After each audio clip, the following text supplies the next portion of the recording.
Well, welcome back to Selling During Crisis, episode 3. And I'm super, super excited to have my guest on. I'm your host, Jonathan Otero. And as you know, in this podcast, we're focused on the sales folks, right? Sales managers, sales leaders, sales teams, and sales people, where we talk about, how do we sell during these chaotic and crazy times? Everyone has big quotas to hit, and we have to now drop a global pandemic in the middle of it. So what I thought to do is leverage my network, get people who are experts in certain fields, whether it be sales training, whether it be using video to communicate, LinkedIn, which that's what this topic of this episode is going to be about. So I'm really, really excited to have my guest on. So let me just give you a little brief bio of her, and then I'm going to bring her in and introduce her to you guys so you can see who I'm talking to. So her name is Brynne Tillman. She's what we call the LinkedIn Whisperer. You can't say it too loud. She's the LinkedIn Whisperer and the CEO of the Social Sales Link.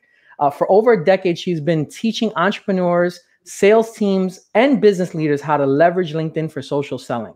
As a former sales trainer and personal producer herself, Brynne adopted all of the traditional sales techniques, which we're going to talk about, and also adapted them to the new digital world, which is critical because now we all have to reinvent ourselves today. She guides professionals to establish a thought leader and subject matter expert brand, find and engage the right targeted market, and leverage clients and networking partners for warm introductions into qualified buyers. So let me bring Brynne in right now so you guys can meet her. There she is. Hey, Brynne, how are you? Good, Jonathan. How are you? I'm so excited to speak to you because when I had the idea in my brain to create this podcast, I had to get someone to fill the gap of LinkedIn, because a lot of people know that LinkedIn is probably the biggest social media platform when it comes to professionals. There's, I don't even know the exact number, but I know it was something, the stat was like over 500 million professionals. I think over 700 million. Yeah. 700 million. There you go. Professionals. And a lot of multimillionaires are on LinkedIn. So our target market are the CEOs and the folks that we want to talk to are here on LinkedIn.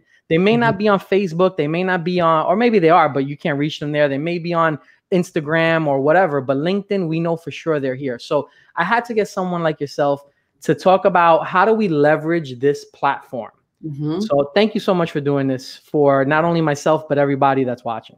Oh my gosh. Thanks for having me. This is so fun. Cool. So let me start off by this. We're going to get into really the details of leveraging this platform, some of the tricks, techniques, some of the stuff that you've learned and some of the stuff you teach. But where I want to kind of start is kind of take it from the beginning, the profile, because that's kind of the first impression, right?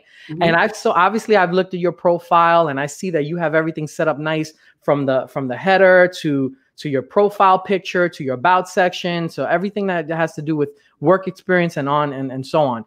But my question to you is this: I see a lot of people, not just in sales, but just in general, a lot of people use the LinkedIn profile sort of like a resume, right? And I want to talk to you. Can you share some ideas of how do we convert the profile from being a resume to something that's more engaging, especially when we talk about sales and trying to engage with our buyers? What do you think? Yeah. For almost 10 years, we've been talking about shifting our profile from resume to resource. If you're in a business development role, the reason people are even engaged to have a conversation around buying your products or services is because they've recognized that you can have an impact on whatever solution you provide, on whatever problem they have. So just telling them that, your experience, your years in business, your passion, your mission, that doesn't get them all excited to have a conversation about solving their problem. What does, however, is when they get to test drive you, when they get to learn something new from you that gets them thinking a little bit differently about their current situation, and they go, maybe I want to learn more, right? And actually, those were the kind of 3 pieces of 5. You've got to resonate with your buyer. Your profile, when they get there, they need to go, this is for me. Number 2, you have to create curiosity. A lot of times that comes right from your headline, that you get them leaning in and understanding a little bit more about the value that you bring. And that often in 220 characters is who you help, how you help, the results you bring, and what you do. And so it's a little magic to bring that all together.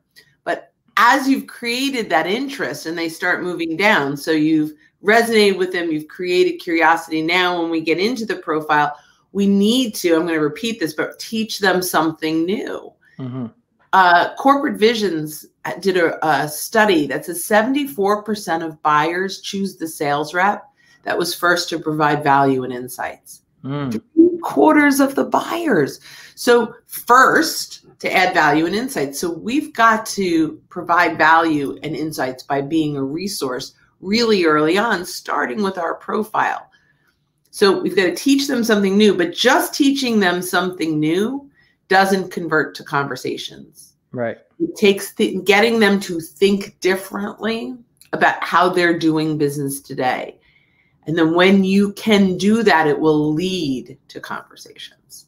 Awesome. Yeah. And, in your training, you talk about, you call it the LinkedIn value-centric profile makeover, right? Mm-hmm. And so and by the way, guys, we're going to talk about this at the very end as well, but I might as well put it up. If you don't go now, because I want you to hear Brynne, but go to the socialsaleslink.com. That's where you can get more information about her trainings and everything. But in that training, she does talk about the LinkedIn value-centric profile makeover. And that's what she's touching on there. So very, very critical for you guys to look at it that way. And so, we kind of talk about overall, right? I mean, we can get into the real details of it, but I don't want to get lost in the weeds on this episode. I want to talk about the about section. One of the things specifically, I think a lot of people don't have a big, bulky, meaty about section. They kind of just have a generic thing where they kind of talk about, here's the worst thing I've seen, right? No offense to you guys who are watching, but they have their stats, right? They're a quota crusher and they're this and that. And, the President's Club 15 years in a row. And that's all great for you, right? And for your ego. But what does that tell to the buyer? And so how do we change the about section? Talk to me a little bit about that. Well, first, not only is that bad, it's harmful, because if your buyer shows up and they go, this guy or this gal is a great negotiator, what buyer wants to work with a great negotiator? They want to work with someone who's going to work side by side with them and help them solve their problems. So the only way, in our view, to convey the message that I can help you is to actually help you, not even tell you that I can help you. Really bring that value. So the about section, typically you'd have a call to read, because when you get to an about section, you will see that it's condensed, it's shortened, and you have to click see more to open it and to read it. So your first 2 or 3 lines really matter. And so we have a call to read. Essentially, what are you going to get if you click through this, right? Once you open that up, we want to hit the challenge that our buyers are facing. So they go, yeah, he gets me, she gets me, right? What's the challenge? They go, I'm there, or I'm worried about that. Now you've got them. You've created curiosity and you've resonated with them. Now we want to teach them something new, and this is where we get to do it, right in our about section. And you might be going, wait a minute, isn't the about section about me? No, your experience can be about you. Your about section is about gaining credibility with your reader. So now we teach them something new. Give them some insights that gets them like having an aha moment. When those insights get them now thinking differently about their current situation, they're getting ready to raise their hand and say, if I can learn this much from her profile, imagine if I have a conversation. Right? Awesome. So, yeah. Awesome. I love it. And, again, for you guys, I mean, Brynne is really digging into some key factors here.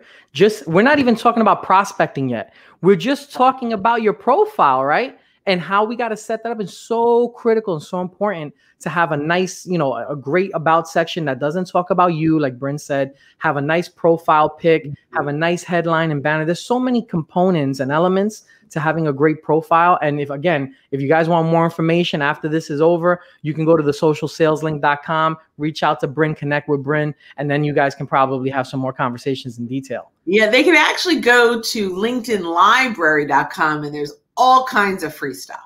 Awesome. There you go. You see? So now, Brynne, let's pivot a little bit. We talked about kind of setting up the profile, some of the key components of that. Mm-hmm. Now let's talk about this term called professional prospecting, right? On LinkedIn, new digital world. The reason why this kind of resonates with me is when COVID hit back in March, I had to reinvent myself. I wasn't really a big LinkedIn user. I was using it. I was posting, but I wasn't really using it for prospecting. Mm-hmm. And now LinkedIn is kind of transformed and changed. So talk to me about professional prospecting in the digital world, specifically some of the common mistakes that salespeople make. Like I'll tee one up for you, right?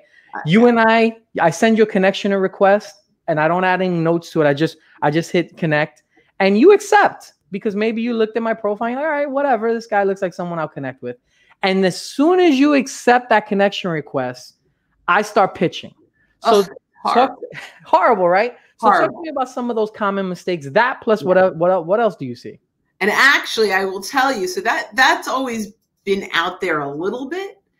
It is at an extreme right now, and it is such an extreme that people are actually even pitching in their connection request.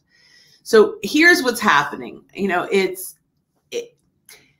People are a little desperate. They don't know what to do. There's no conferences or trade shows or business card exchanges where they've always grown their business and they've built their relationships. So, they don't know the right way. So I'm not going to blame. I'm just going to say, if you're out there doing this, just stop. Just now, it's wrong. Right.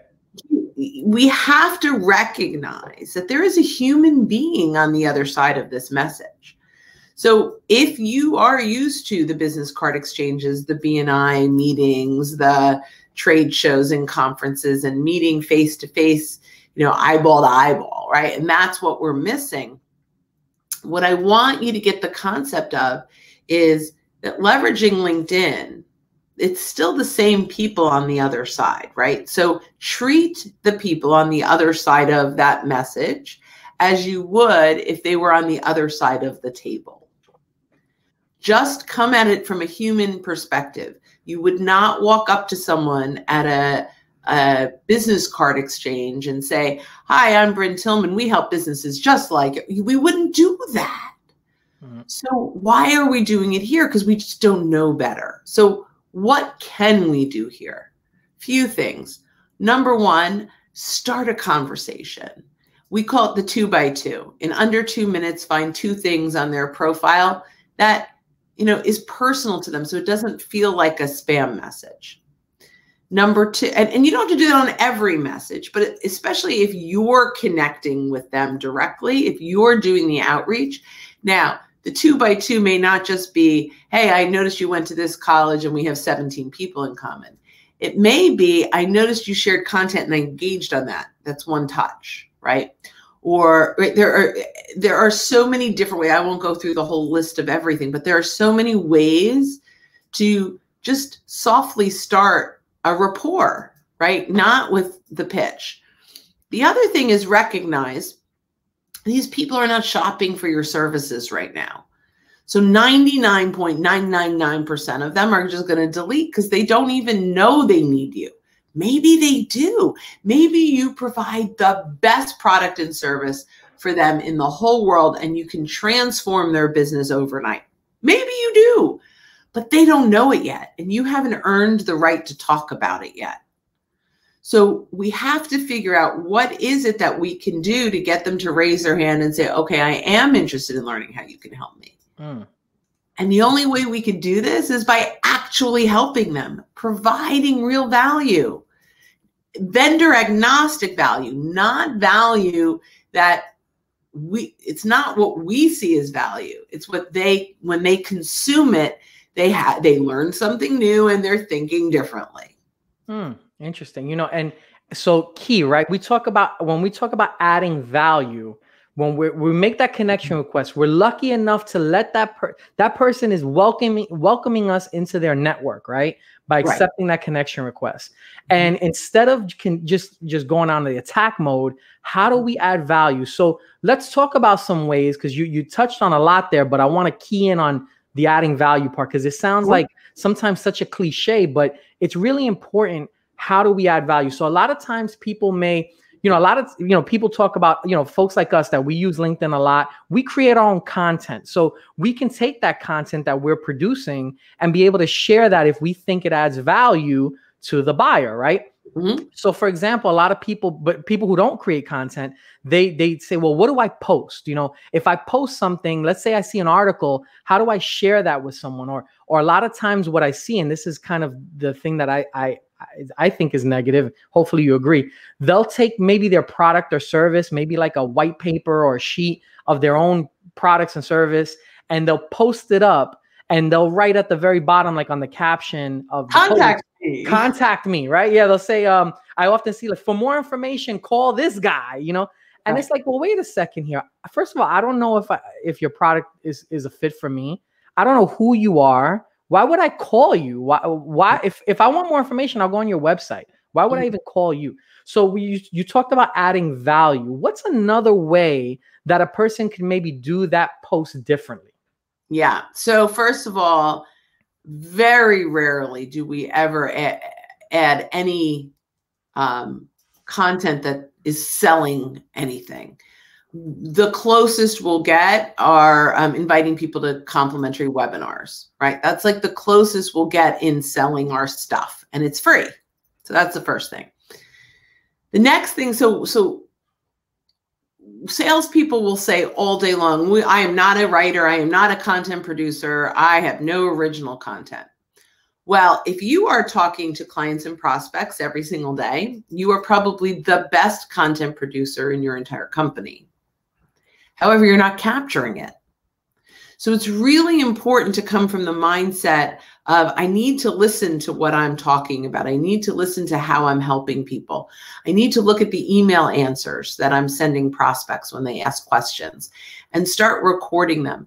We are in a world where we don't need full-on blog posts. Original content does not need to be big 2,000-word blog posts like that. Those days are gone. What can you do? You can do 20-second videos that are stories, right? Like literally you've got 20 seconds to do a video on a story. You can do quick little tips. You can interview people and record them like you're doing today. This is original content, right? There you go. So there's so many ways to do this. But if you have one idea, one aha moment, which if you're in sales and you're doing your job, you're probably providing 2 to 3 aha moments to prospects every single day. That's 2 to 3 original pieces of content that can just be in a Canva, which canva.com, you can create all kinds of images. You do a Canva quote, and I tend to get more engagement on one quote than I do on entire blog posts. If you are a talker, and if you're in sales, you're probably a talker, get on Zoom. You now have a little box in your settings to check so that you'll actually get the transcription. And just talk about a topic for 5 minutes. You get the transcription, you pull out your own quotes in whatever you talked about. You've got genius. It's time to capture it. So that's original content. I love that one. I love that. So the second piece is, okay, let's table original content. It can't always be original content. And no matter how good we are, that's not our primary job to do that. So we need to curate content. And there are amazing sites like Vertical IQ that will curate industry content all over the place. And there are some free sites like Feedly, where it's feedly.com, Feedly.com, where you can put in topics and it will fill your feed inside of Feedly. It will feed it with content around specific topics. And recognize this doesn't have, if you're a banker, you should not be talking about banking all the time necessarily. Find industry, community topics, things that are part of a natural conversation that you'd have, right? So, and by the way, content isn't only about sharing it in your newsfeed on LinkedIn, on your homepage. It's also about getting it into the inbox. So for example, we have a client who sells to aerospace manufacturers. That's who they sell to. And they've been sharing content all about what they do for aerospace, what they do. Like, let's get in. We got into Feedly. There were so many publications between Boeing and a couple other things on aerospace manufacturing. And they're like, my goodness, I can start to attract the people that I want to attract by saying, hey, I came across this piece of content from Forbes and thought of you. Wanted to share it with you in your inbox. It doesn't even have to be on your news feed, right? And all of a sudden they're like, wow, it has nothing to do with your product or service. You really thought of me. Yeah, that's awesome. I love that. Yeah, so it's really, we have to stop thinking about what we want to say and start thinking about what they want to hear. Wow. What will get them, engaged into a conversation. Brynne, I'm telling you, I got can you see goosebumps? I really got goosebumps. I'm a sales geek, right? When it comes to talking about these topics. And I think you just hit the mark right there, because first of all, let me tell you, I didn't know about Feedly. That was something you just taught me. Oh, it's magic. I love it. That was awesome, right? Because I have spoken to so many of my peers and they're telling me, well, Jonathan, what do I post? What do I create? And Feedly.com. I never knew about that. You just added a ton of value to my audience and myself. Fabulous. Love it. Thank you so much. I appreciate it. And Canva. That's the other one. Canva. Canva. CANVA.com. Yeah. So awesome stuff, Brynne. I appreciate that. So, so much to say that. I mean, you led me down a path there. I knew where I wanted to go next, but I was so wrapped up in what you just said that I got excited about it. So we're talking about setting up a post, right? How do you post and how do you create engagement on LinkedIn? But it's also what you talk about in your training. You want to establish what you call establishing genuine rapport, right? So you can take these things that add value to the prospect, these posts, and share them. But, you talked about only 20, doing 20-second videos on the stories. That could be an option. What's the saying? I think they say you only have 6 seconds to make an impression, right? So talk to me about how, if we only have 6 seconds to establish this genuine rapport, how do we do that on a post? How do we do that on LinkedIn? Yeah. So couple of things. When you're posting, there are certainly things that you can do to drive traffic to it. Let's table the engagement piece. How are we getting people here first before we talk about the 6 seconds, right? So using the right hashtags. And one of the mistakes that most salespeople make is they use hashtags that only their competitors are following. I want you to go out and look at all of your clients and prospects and look at the hashtags that they're using. Not necessarily like you sell, keep banking in mind. Don't put hashtag banking industry. None of your prospects that might need funding from your bank are following banking industry, right? Like if they're, maybe you sell to a lot of technology companies, there's probably hashtags all over the place around cybersecurity or whatever it is, right? And so that you're sharing content and using hashtags, first of all, that they're following. Number two, when you curate content, mention both the author, the publications. If it came from Forbes, mention Forbes, the author's company when you share, because they're going to come in and engage most likely, and they're going to thank you. Now you have exposure to their network.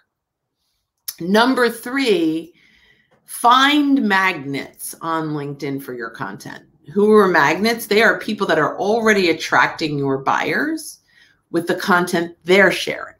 So for example, usually they're influencers, right? So for example, there's a whole network, the Sales Experts channel that I'm part of.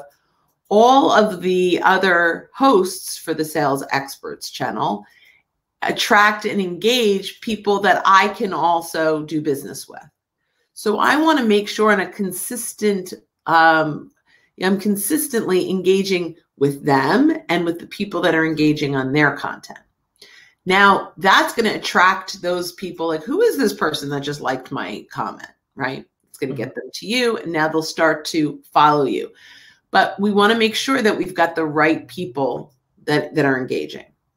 So now once we've done this and we've got a little kind of process on how we are attracting the right people through engagement, now we have to make sure, to your question, how do we capture them in the first 6 seconds? And the way that we do that is through making sure we do a couple of things. One, imagery is good. Now it could be video, it could be, but we need your content to be a scroll stopper, meaning when they're scrolling down their newsfeed, they go, oop, I stop even for 6 seconds to see, is this looks like something that might be worthy.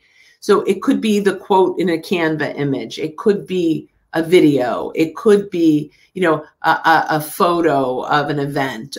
Even sometimes a photo of like a Zoom room, right, might catch attention, but you need the visual to get that scroll stopper, to get them to stop. Now we got that 1 second or 2 second stop. The next thing they read needs to resonate and create curiosity. There are a lot of ways to do this. You could do it with a stat. People will stop to read a statistic, right? 72% of whatever. So you can find that from, curating other content and finding things there. It could be a provocative statement. Like, if you're like 35% of most salespeople, you're dropping the ball 6 times a day. I don't know, whatever that is that you found somewhere, right? And I am constantly using Google Alerts to look for really good things to use. I use Feedly to find stuff to use, and I'm Googling all the time to find stats that bring people in. But just make sure that the first line that you have is sucking them in. And then have something engaging and ask a question. That's what's going to get people to answer inside of your comments. The last piece I'll mention, which I think is the sleeper of LinkedIn for salespeople, is leveraging polls.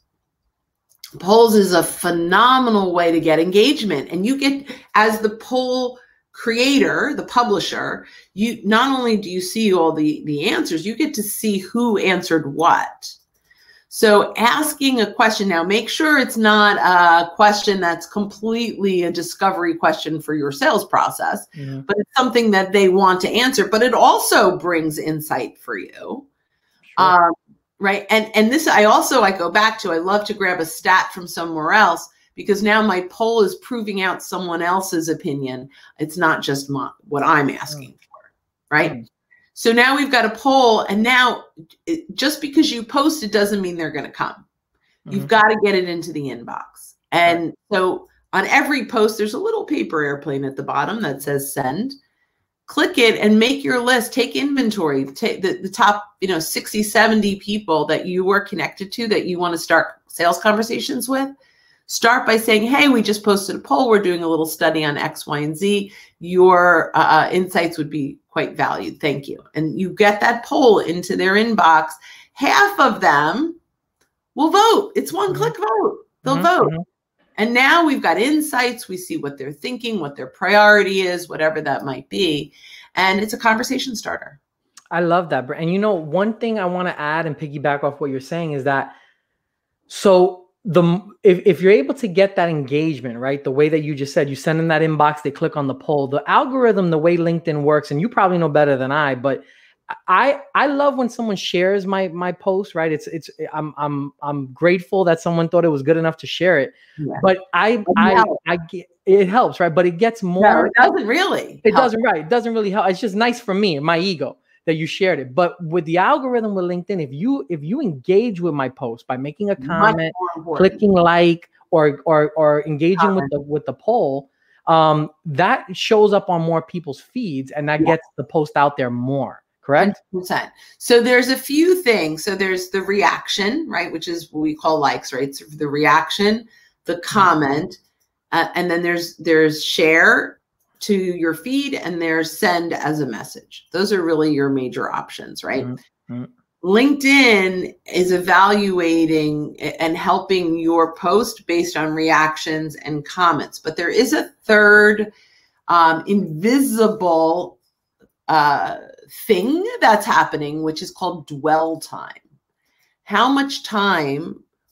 So scroll stopper, they stop here, and they dwell, they hang out on your post. So videos do really well. Documents do really well. If you've got like a PowerPoint with 12 slides and they're clicking through, that's dwell, they're hanging out there. Those are the things that really help the algorithm. And then LinkedIn says, man, if people are hanging out on this post, they must really like it. So we're going to show it to more people. That's awesome. And Brynne, let me ask you this question. So we're getting some, you talk about engagement, right? We're getting some engagement from the audience, people who are on the live right now watching. And so we got a question from Diamond Williams. Diamond is really interested in the topic that we were talking about with poll results. So he asked, follow up on poll results, please. I guess wanting to know more about like what would you usually, put up there as a poll, maybe some of the stuff that you've done in the past. Can you elaborate a little? Yeah, thanks, Diamond. So first, obviously, we're carefully selecting the question and the options that we have, right? So that's the first piece. Once we've got that, like, for example, I had a poll that asked about thought leadership. Do you believe that your thought leadership is bringing value? This may not be exactly, but you'll get the point. And I had, my thought leadership brings value.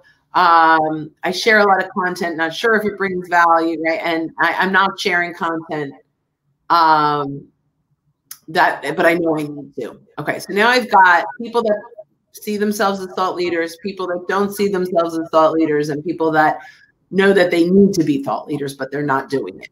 So what do I do with this?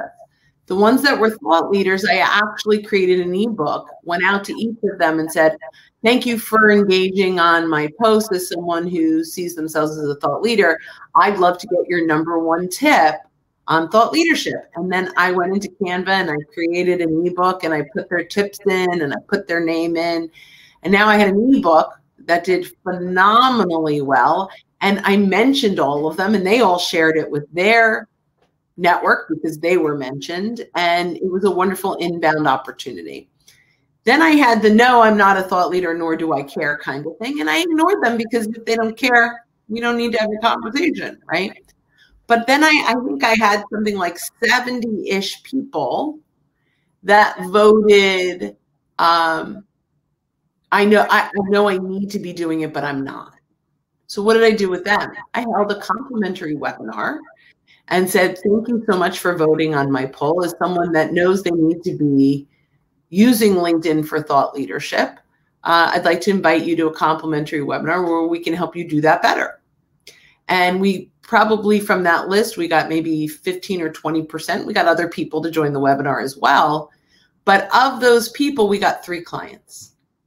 So that's what I did. Awesome. Awesome stuff, Brynne. I appreciate it. Listen, I'll be honest with you. Let's be transparent because I think that's the best way to be. I've never done a poll myself. And it's something that I've heard.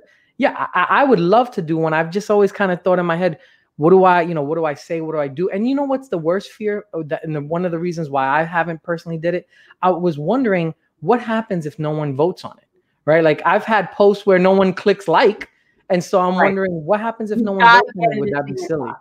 Yeah. But I love your tip. Yeah. You've got to get into the inbox. It's a myth because if you build it, they will come. That's a myth. That doesn't really happen in the real world. Love it. Love it. So let me ask you this question now. So we've gone through a little bit of a journey ourselves here, right? We talked about the profile, setting that up, getting that right. We talked about professional prospecting and how to make posts and how to get engagement. Let's talk about the buyer's journey now. Let me pivot a little bit from the salesperson and let's put ourselves in the shoes of the buyer, right? Because we have this professional prospecting. We also have professional buyers now. Mm-hmm. They're kind of hip to the game already about what we're doing on LinkedIn at this point. And only the people who are the kind of best at it, the masters at it can probably get some engagement, is what people think now. That's what people think, right? So let me ask you this: since the buyer's journey has changed, it's changed the sales process. So now we have these social buyers. Once we've created that engagement, we've gotten some feedback, we've shared some, we've added value. Now, how do we go in for the pitch? At what point do we take the conversation offline from now just being, you're liking my post, I'm liking your post, to saying, hey, let's start business? Yeah. So let's hold off from the word pitch for a moment. We want conversations, and we can call them sales conversations, but we want conversations. I don't know. I don't like even the idea of pitching someone, right? So let's start with, how do we take it from LinkedIn to conversation? And by the way, we used to call them phone calls, but now they're mostly Zoom calls. So conversation. So we move from LinkedIn online conversation to real voice and video conversation. If they are completely engaging on your content and you're bringing value, you can say, hey, Diamond, really enjoy engaging with you here on LinkedIn. I'd love to set up a Zoom, get to know you as a human being, 15-minute call. I'm also happy to share additional insights specific to what your situation. If you're open, let me know. I'll send you a link to my calendar. Now, don't just send the link to the calendar, because they're going to be like, oh, it was a bait and switch. This whole thing was just but if you say, hey, Diamond, really enjoyed our engagement online. If you'd like to get to know each other in person on a Zoom call, I would love that. I'm also happy, and I'm repeating this, but I'm also happy to share additional insights around this topic that might be more specific to your situation. If you're interested, let me know. I'll send a link. They don't feel like you've pressured them into anything, right? It's, wow, I still have a choice. I didn't breach the line, and more people are going to say, oh yeah, that would be great. Send me the link. Now, don't bait and switch on the call. The call is, I want to get to know you. I do my 2x2. I find two things about you. Maybe I ask the question simply, really great to meet you. I'd love to learn something that I wouldn't learn from your LinkedIn profile. Share something, I'd love to share something I wouldn't know by researching you. It's a fun way to start a conversation, right? And then you say, I promised you I'd share some insights specific to, what's going on in your environment. Is it okay if I ask you a couple questions so that I'm able to share some insights? And you've got to really be prepared with this. You've got a question, you'll get an answer, you share an insight, not a sales pitch. Just be the therapist in your business, right? Like, just help with value. Do that 2 or 3 times in the conversation. At the end of the conversation, the way you bridge this to a sales call is to just say, Diamond, really enjoyed having this conversation with you today. Let's just recap kind of the things that we talked about and what you said you were going to focus on in order to do X, Y, and Z.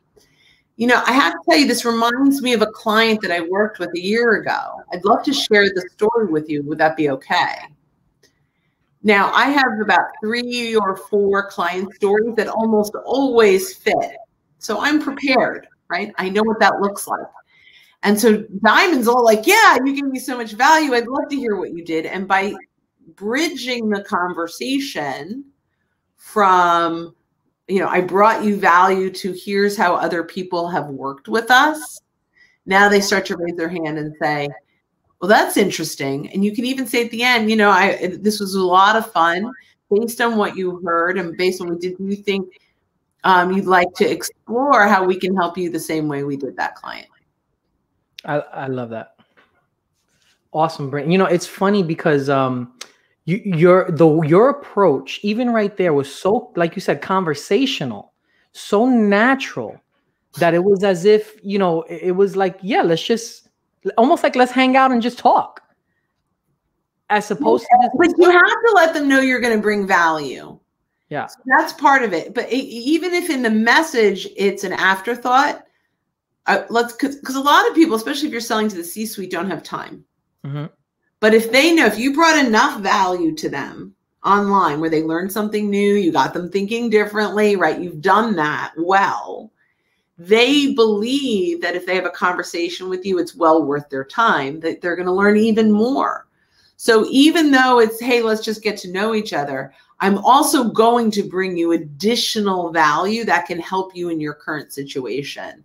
Then they go, okay, that's a good ROI on my 15 minutes. Mm-hmm. Awesome. And by the way, I'll just show you really quickly. Diamond says, thank you very much. I think you added a ton of value to Diamond today.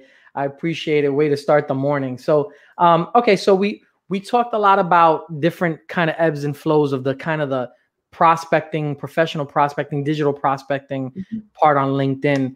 I want to talk about some of the people who are hesitant to use and leverage a platform such as LinkedIn, or using, you touched on using video to make posts and things like that. Some of the, I guess for lack of a better term, we'll call them old school people, right? Seasoned professionals. Mm-hmm. They're kind of saying that, they're salespeople, sales managers that think social selling is a fad or a buzz term, a buzzword.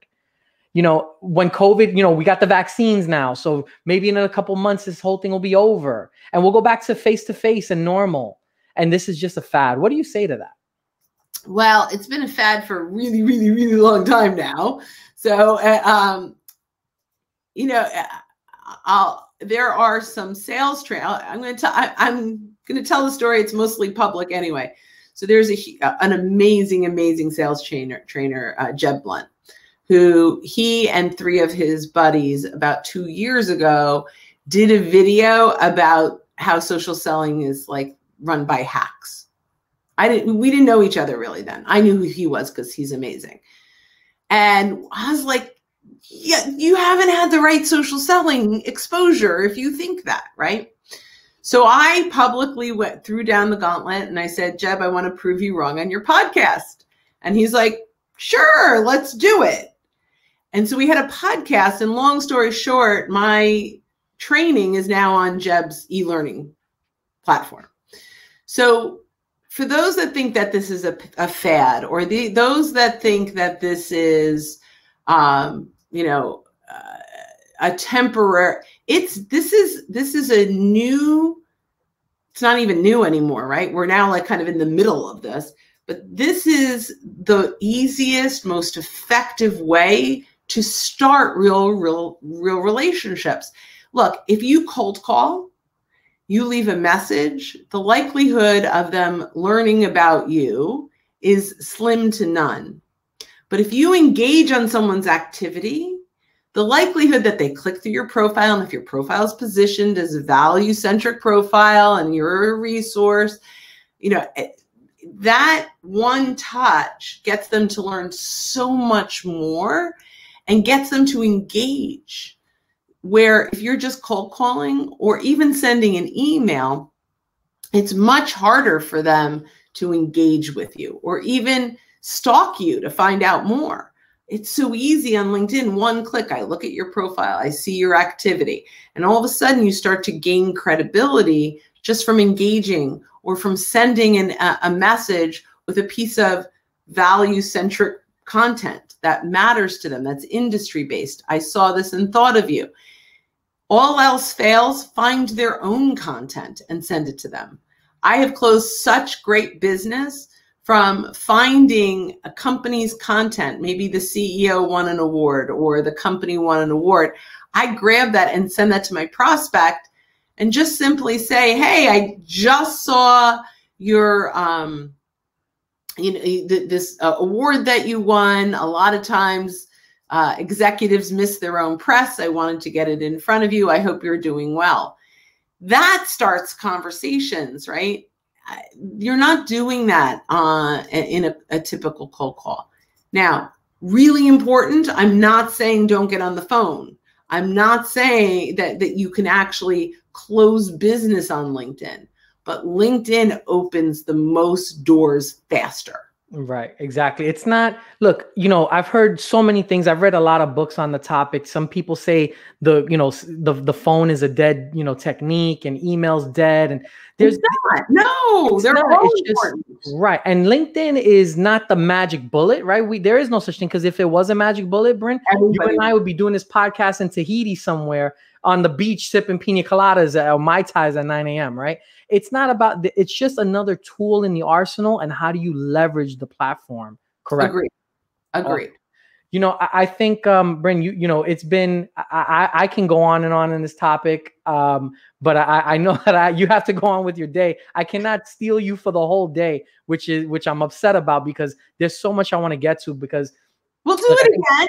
We could do it again, right? I mean, sales is a tough job, even in the best of times, right? And now you add this whole chaotic mess that we're going through, and how do we change and adapt and reinvent ourselves? And so the fact that you've said so much here and helped out, even myself, some of the audience that we're engaging with the conversation, you added a ton of value to this podcast. So I want to say thank you so much. I'm grateful that you wanted to do this and that you participated in it, because it's helped me out a ton. So I appreciate it.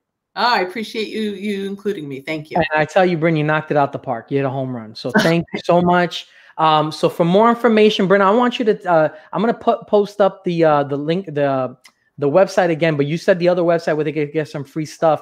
But if for more information, go to the socialsaleslink.com. And Brynne, what was that other website where they could get the free? There's no it's just socialsaleslink.com, but it's linkedinlibrary.com. Right, exactly. LinkedInlibrary.com, socialsaleslink.com. You can also connect with Brynne on LinkedIn, connect with me. And if you wanted to get some more information, I could put you in touch with her as well. So really excited. Thank you so much for doing this, and enjoy the rest of your day, guys. That was episode 3 of Selling During Crisis.